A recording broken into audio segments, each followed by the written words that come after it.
Hello guys, welcome to my channel. অনেকদিন পর একটা ছোট্ট ব্লগ নিয়ে চলে এসেছি। আজ আমি যাবো কৃষ্ণগঞ্জ সরস্বতী পুজোয় মেলা দেখতে। তো তোমরা কে কে আসছো কমেন্টে জানিও। আর আমি যাচ্ছি, তো চলো দেখা যাক মেলায় গিয়ে কী করি আর কটা প্যান্ডেল দেখি। আমি এখন ঘুম থেকে উঠলাম, চলো রেডি হয়ে নিই, বাই। তো গাইস ফাইনালি রেডি। অনেক যুদ্ধ করার পর মেলায় আজ আমরা যেতে পারবো। প্রচুর যুদ্ধ হয়েছে, আমরা তো পুরো ক্যান্সেল হয়ে গেলে যাওয়া, তো অনেক কষ্টের পর যাচ্ছি। চলো একটুখানি ঘুরবো, জাস্ট একটুখানি, চলো বাই। টোটোর জন্য অনেকক্ষণ থেকে দাঁড়িয়েছিলাম আর আমার টোটো যে যাবে সে এখনো আসেনি। তো দেখো এখন কত লেট হয়ে গেল, এখন 7টা বাজে। অনেকক্ষণ দাঁড়ার পর দাদুটা আসলো, তারপর টোটোটার জন্য বসতে বললাম, তো বসতেই না। অনেকক্ষণ পর বসলো গল্প করে করে, তারপর রাস্তায় চলে আসলাম। আর রাতের অসাধারণ ভিউটা নিচ্ছিলাম। দেখো আমি হাত নিয়ে কীরকম ঢং করছি, শুধু ঢং আর ঢং আমার যেখানেই যাই। তারপর আস্তে আস্তে বাজারে চলে আসলাম। তো গাইস আমরা এখন চিত্রখালি বাজার চলে এসেছি। এই যে আমার পাপা, গাইস এই যে আমাদের গার্জিয়ান মেলায় যাও, আসিনার পকেট বসবে। এই যে আমার বন্ধু, চলো মেলায় গিয়ে দেখা হচ্ছে। তো গাইস আমরা অনেকক্ষণ হাঁটার পর একটা প্যান্ডেল সন্ধান পেলাম, যেটা তোমাদের দেখাচ্ছি। হ্যাঁ, আমার ছাল ছাড়া সামনে প্যান্ডেল আছে আমরা যাত্রা করতে করতে বন্ধ আর আমরা হেঁটে যাচ্ছিল। তো আমাদের টোটোওয়ালা নামিয়ে দিয়েছে অনেকটা আগে। সব টোটো আসছে আর আমরা হাঁটতে হাঁটতে যাচ্ছি। দেখেন গাইস, সব টোটো আসতেছে, আমাদের নামাই দিছে। আর এটা মেলায় আসছে নাকি কোলে ওঠার জন্য আসছে বুঝতে পারছি না।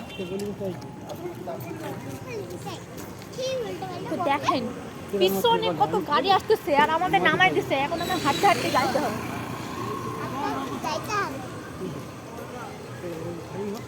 আমার বোনেরা যে কোলে নিচ্ছে, আমার একটু কোলে নিলে একটু ভালো হতো। ও গাইস দেখো এই বাসগুলো আমার দাদুর কোম্পানির বাস। গাইস কেমন লাগতেছে আমার দাদুর গাড়ি। দেখো আমার দাদুর গাড়িতে ডিজেল লাইট লাগানো। কত বাস ভাই, সব আমার দাদুর কোম্পানি। তাও আবার এই দাদুটার কোম্পানি।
বলতেছে ওইটা হচ্ছে কৃষ্ণচন্দ্রের রাজবাড়ি, যেখানে গোপালধারা আসতো না সেখান।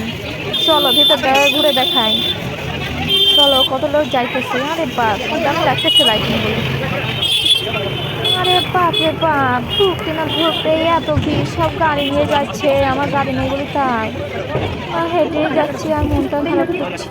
দেখো গাইস এই যে রাজবাড়ি, কেমন লাগতেছে কৃষ্ণনগর রাজবাড়ি, কে কে আইতেছো এবার? দেখো কত লোক, বাপরে বাপ, আমি তো চান্সই পাচ্ছি না। আমি ওই ছোটোখাটো মানুষ, অথবা মানুষ যে যেমন পাচ্ছে ঠেলাঠুলো দিয়ে চলে যাচ্ছে, কিছু বলতেও পারছি না, খারাপ লাগে। দেখো উপরে ঝাড়বাতিগুলো কত পুরনো, সেই গোপাল ভাঁড় দেখতে এখনো আছে, আর কত জিনিস কালেক্ট করা আছে, এখনো কিছু নষ্ট হয়নি। কিছু নষ্ট হয়েছে বাট এখনো অনেক জিনিস আছে দেখার মতন। আর এটাই সেই জায়গা যেখানে জগন্নাথ দেবের শুভ সূচনা হয়েছে।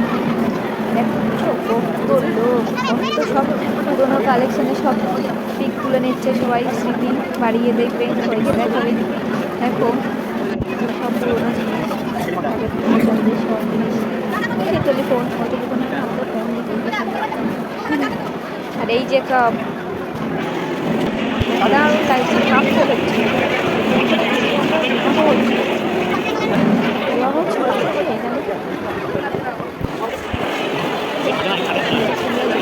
তো পুরোনো ঝাড়বাতি, এখনকার ঝাড়বাতি থেকে আলাদা লাগে দেখতে, প্রচুর জিনিস। তারপরে এই ভিড়, আমি তো ঠাকুরের সামনে ফোন নিয়ে দাঁড়াতেই পারছিলাম না, যে যেমন আছে ঠাকুর চলে যাচ্ছে, আমার তো ক্লিপ তোলারও সময় দিচ্ছে না। চলো চলো, তো আসার সময় একটু কাপ প্লেটে ছবি তুলে নিয়ে আসলাম মাকে দেখাম বলে। দেখো মা এখনও আছে কাপ প্লেট তার লগে। আর তারপর আমরা বেরিয়ে পড়লাম বাড়ি যাওয়ার উদ্দেশ্যে। তারা হাঁটতে পারছিলাম না, পায়ে ব্যথা করছিলো খুব প্রচুর, এখনও অনেক দেখা বাকি ছিল বাট যায়নি। তারপর টোটোওয়ালা চলে আসলো, আমরা উঠে পড়লাম টোটোই বাড়ি যাওয়ার উদ্দেশ্যে।